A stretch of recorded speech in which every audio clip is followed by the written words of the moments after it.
With Barnstable Today, I'm Sarah Colvin. Newly elected town councilors are sworn in today. The 5 new councilors will attend their first town council meeting December 1st. At that time, nominations for leadership roles are expected. A final vote is planned for December 15th. The 5 new councilors are Michael Hersey in Precinct 3, James Cote in Precinct 5, Jessica Rapp-Grazzetti in Precinct 7, June Daly in Precinct 11, and Jennifer Cullum in Precinct 13. Cape Cod Community College marks a special birthday next Monday. The college is celebrating 50 years and wants the public to share in the celebration. Monday's event features national, regional, and local guests, including Barnstable This Morning's fill-in host Len Gobeil, who was a member of Cape Cod Community College's very first class. The celebration next Monday, November 28th, begins at 5:30 p.m. in the Tilden Arts Center. Get revved up for the annual Thanksgiving Day football game between Barnstable and Falmouth. Show your support this Wednesday. The annual pregame parade and pep rally travels along Main and South Streets in Hyannis, wrapping up with the pep rally at the Village Green. Everyone is invited and encouraged to wear red to support all Red Raiders. The game itself is played Thursday morning at 10 a.m. at Governor Fuller Field in Falmouth. Tickets are available right now at Butler's Sporting Goods. By late spring, 4 electrical vehicle charging stations should be up and running in town. Energy Coordinator Richard Elrick gives us an update on the project's progress from this morning's Barnstable This Morning. This was part of a grant that went out to 25 cities and towns across the Commonwealth.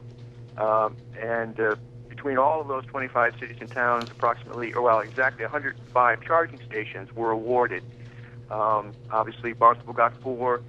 Falmouth got a couple, Nantucket got several. Those are the only 3 in the Cape area. The goal here is to sort of start the process for people to feel more comfortable about purchasing electric vehicles. There are not a lot of them around yet. Essentially, there's the Chevy Volt and the Nissan Leaf are the 2 most well-known electric vehicles presently on the market.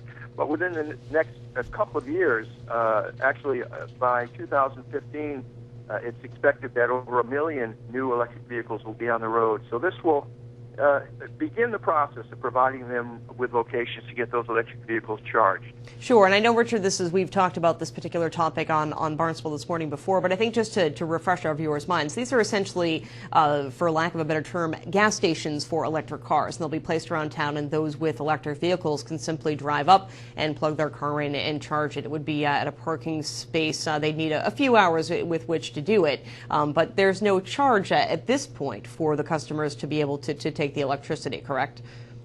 That's correct. We're working on a plan. I don't think there's going to be much, if any time, quite frankly, where people will be able to charge up for no cost. It's such a relatively de minimis price at any rate that I think what we'll probably be doing is designing a system like has been done in many other communities where you can use your charge card or debit card to fuel up. And it takes, approximately, it depends on the card, depends on the battery pack, and it depends on the specific type of charger you're using. But with respect to our chargers, these are called level 2 chargers, and they use 220 volts of alternating current, and these are 30 watt circuits. So that sort of describes them. And it takes from a dead battery, it would take you 7 hours, quite frankly, to charge a car up to 80%. But what we expect in most cases is that people will use these charging stations as an opportunity to top off the battery, as it were. So they might be shopping in Hyannis, for example. They're going to be there for a couple of hours. Maybe their battery is, 50% depleted. So while they're shopping around Hyannis, they'll be plugged into the charging station and will be able to get topped off for their return home. Excuse me, it's sort of interesting to think about how this might play out. Whether or not it's going to be, I think at first it'll probably be at the 4 locations we've chosen. And for your listeners, those 4 locations are at Town Hall, at the high school, at the North Street Comfort Station, and then we've also donated one of our charging stations to the Barnstable County, and they're going to set up one at the county complex on Route 6A because we thought that would be a good location too. So the question is, who's going to use these charging stations? What we anticipate, for example, in the places we've listed, more likely than not, initially it'll be perhaps employees of the the high school or of the town or of the county, or maybe for the high school location, it might be a student whose family has an electric vehicle.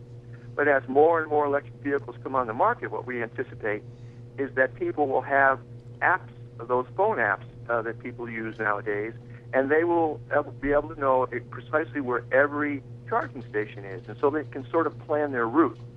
Because one of the frustrations about the early technology of batteries for electric vehicles is that you only can get about 100 miles out of a charge at this point.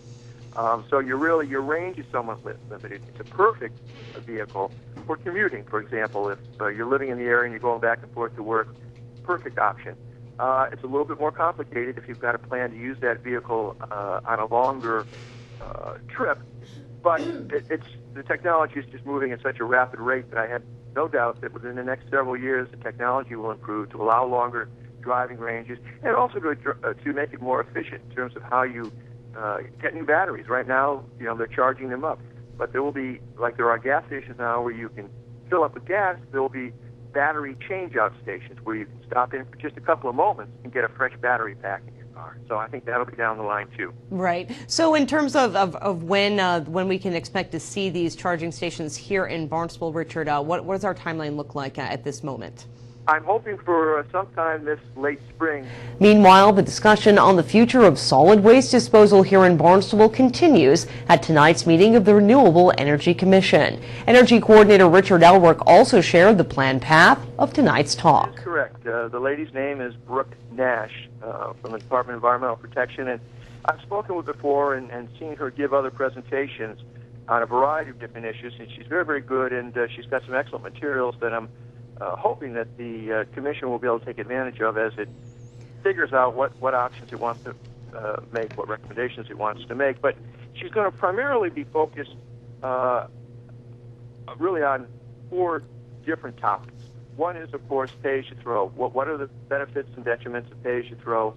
What other communities have utilized the program across the state? Approximately 140 of Massachusetts' 351 cities and towns have become pay-as-you-throw communities. So we'll learn a little bit about that. There's a I think, very helpful spreadsheet that she's going to describe to us that allows us to input all of our specific data, present costs, present tonnage of recyclable materials, present tonnage of solid waste disposed of. So we'll have, I think, a much better sense of how pay-as-you-throw works, what DEP can do to help us. So there are a number of different DEP grants. And we're also going to talk about curbside pickup and see how it's working in other towns, again, what the benefits and detriments of it are, and also we're going to look at the trash hauler regulations that towns are able to implement for their trash haulers. Presently, as we've talked before, I think, all of our trash haulers are only required to offer recycling as an option. And as a result, they charge more for that option, and many other towns now are asking trash haulers to provide recycling as part of the basic solid waste pickup fee. And so there's be some discussion about that as well. So it's going to be a mixed bag, but I'm hoping very, very helpful for the Commission in terms of the charge to make some recommendations about these issues. Surely, and of course, all the discussion comes as we are looking at, of course, the CMAS contract up for renewal and really trying to encourage the residents of Barnstable to recycle more often because that will, save us all money as a whole. And, again, all those options, trying to make it a little easier for people, trying to give them a little incentive to increase the number of things that they recycle. Yeah, and it is a sort of interesting philosophical discussion about how the town charges for its services, what services should be included under the general tax rate, and what services that the town provides should be paid for out of enterprise funds or out of a fee-based schedule. That meeting begins at 5:30 tonight at the Selectmen's Conference Room. It is aired live on Channel 18. Changes to program and permit fees will be discussed in a public hearing on Tuesday, December 6th. Copies of proposed changes are available in the town manager's office or viewable on the town's website. The 11 a.m. hearing will take place in the Town Hall hearing room. With Barnstable Today, I'm Sarah Colvin.